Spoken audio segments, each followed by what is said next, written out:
say anyway.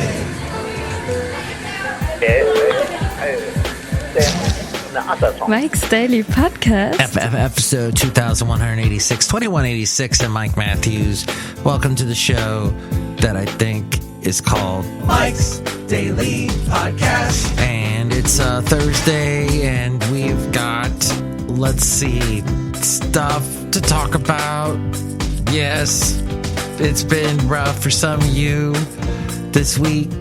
You're like, what the heck? How did this week start? How's it going to end? When's the weekend? And I guess a lot of people are moving these days. They're getting out of Mike's Daily Podcast, the crowded cities, and moving to places like Florida, I hear, is one of the top places. Mike's Maybe I should post Daily a podcast picture from Florida. Podcast. That's probably what I'll do. Yeah! Because I've been there many times. My mom is there. And I've only explored a tiny bit, a third of the country of Florida. The fine land. The windswept land. Gets hit by hurricanes a lot. That's one thing I don't know if people are taking into consideration when they move to Florida. Like my mom did. Wow. More than 15 years ago. So yeah, it may not be the best place for everybody, and it's humid, and there are bugs, and there are interesting things crawling around. But once you get to used to all that, and enjoy the warm water and the beaches, it's perfect. And a lot of people going to Texas as well, or they're just staying in Texas. What would we have done had the coronavirus hit us 10 years ago? Would we have been able to do this work from home thing? I guess we had Skype 10 years ago. We could have made that work. But yeah, if it happened 10 years from now, we'd probably be a lot better off. But this is where we are. So my lovely lady friend, I got her for Christmas a heating cup mat. It's one of these things you plug into. And here's today's podcast picture. A computer. You plug it into the USB port, and it keeps your coffee warm. Sort of. But the writing on this thing is so bad. It's from another country. And, well, actually, let's see if I could even read it, because it is frickin' tiny. Drinking water is too cold or too hot in daily life. To keep our body health, we need to drink proper water temperature water. The suitable temperature for drinking is 52 Celsius to 55 Celsius. That's right, Basil. You didn't ever drink coffee. No. It's bad for you. And yes, he never went to Florida either. But that's all right. He was okay despite all that. I miss him. It says here, Orientation Locker keeps warm and supplies suitable temperature water anytime. What? It heats water by low energy thermostatic control system. Power on and off is controls by Orientation Locker. Please. Who is proofreading this? This is what, if you buy this off of Amazon, this is the type of English you'll get. Check.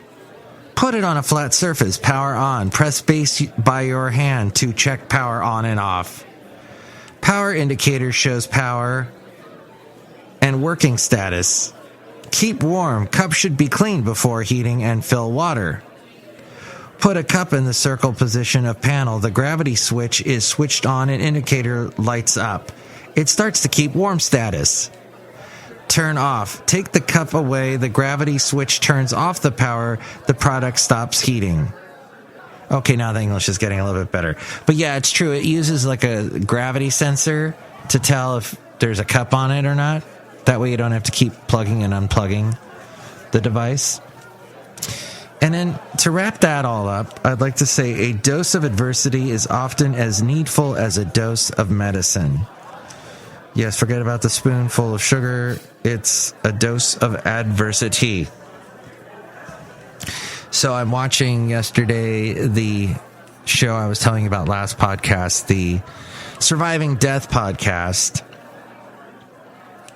And what I have learned is that there is a lot of people that attribute ghosts to all kinds of bizarre things that aren't necessarily, I mean, they're bizarre, but they may or may not be ghosts. It's just, wow. The stuff that they were talking about, like this guy, he got a Polaroid camera and he would take pictures in the house and there would be weird light streaks and words written. Like he could ask a question and there would be a word that would be printed across the picture that he would just be taking of random things in his house. And that, if that's true, that is, yes, that is weird. But was even better in this show, and sometimes this show dips down to the stuff you're just going, no, But there was an interesting topic about people who are terminal, who are in hospice, how so many of them will see people within a couple of weeks, a lot of people that have passed on, as if they are helping comfort them to bring them home to the afterlife. And so that is very interesting, because this phenomenon seems to happen all the time. If people aren't seeing it actually like a vision, like a hallucination, they're seeing it in their dreams. And they're like, oh yeah, my wife who passed away suddenly showed up and talked to me. And it happens a lot. I never knew that. I had heard stories, of people on their deathbed and suddenly they look over and they see someone that had passed away years before. Oh, and it's not just people, it's also dogs.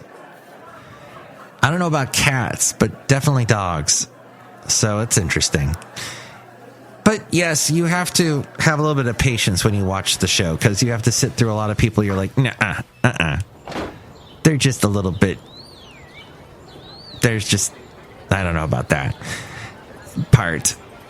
As we go outside a cafe anyway, we're bringing you Mike's Daily Podcast somewhere in Podcaster Valley. For example, there is a lady who supposedly channels these different ghosts, different spirits, and when she channels them, she actually changes her voice, kind of like somebody, I don't know, you might listen to a podcast from. Hey, look who's outside a cafe anyway, somewhere in Podcaster Valley.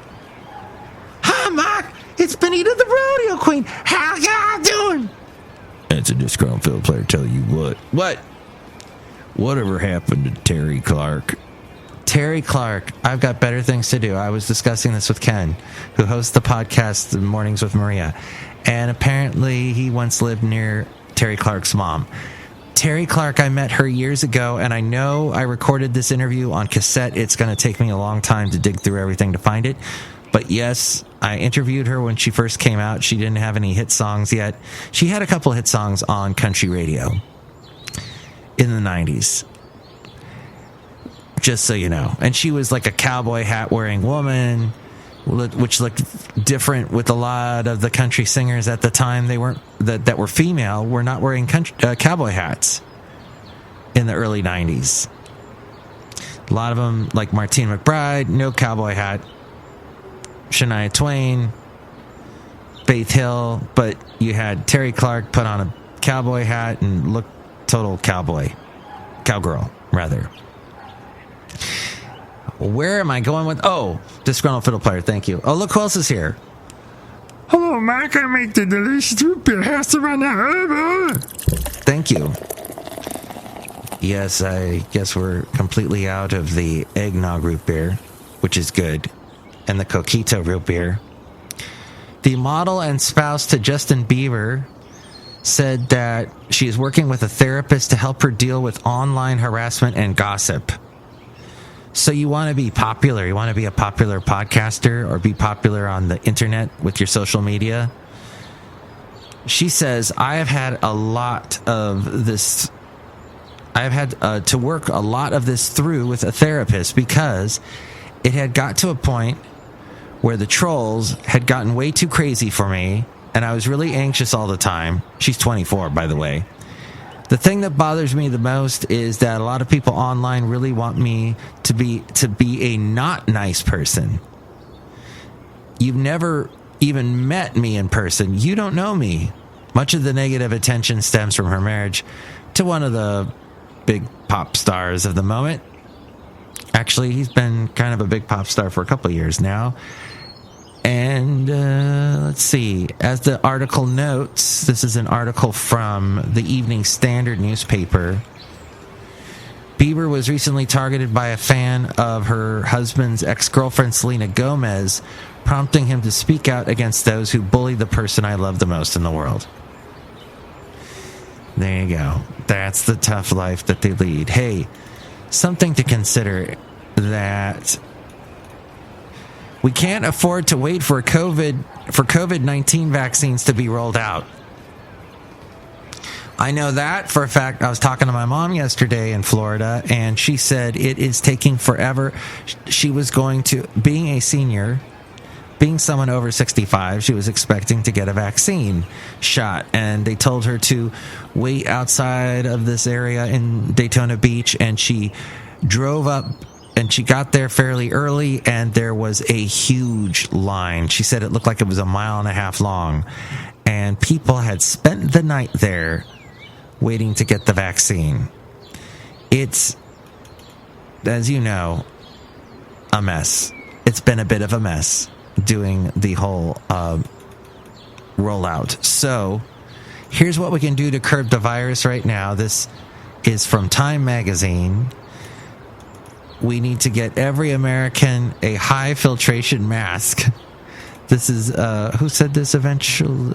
Apparently, this was from Gavin Yamey. But yeah, basically wear masks. Schools and workplaces need to be made safer. There needs to be better ventilation, air filtration, spacing between people, universal masking, reducing the density of people. We got to protect our essential workers. We need to build a functioning nationwide test, trace, isolate, and support system.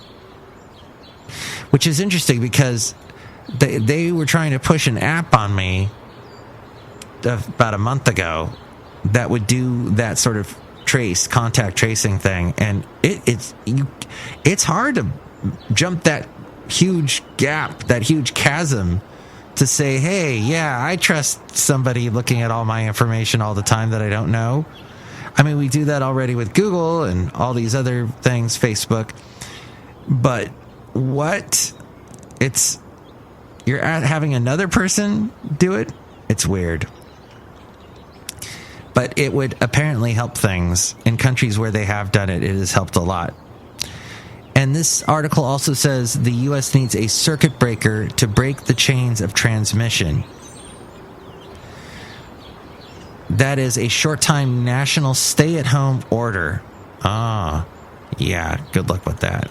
Anyway, that's the latest on this podcast today. Thank you so much for listening to Mike's Daily Podcast, somewhere in Podcaster Valley, the last place on earth.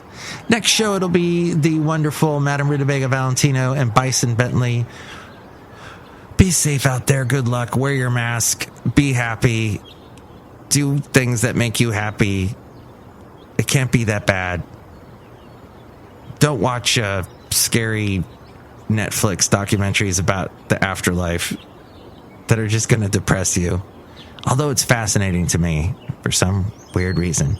Anyway, Cafe Anyway. We'll have Madame Rootabega, Valentino, and Bison Bentley next show.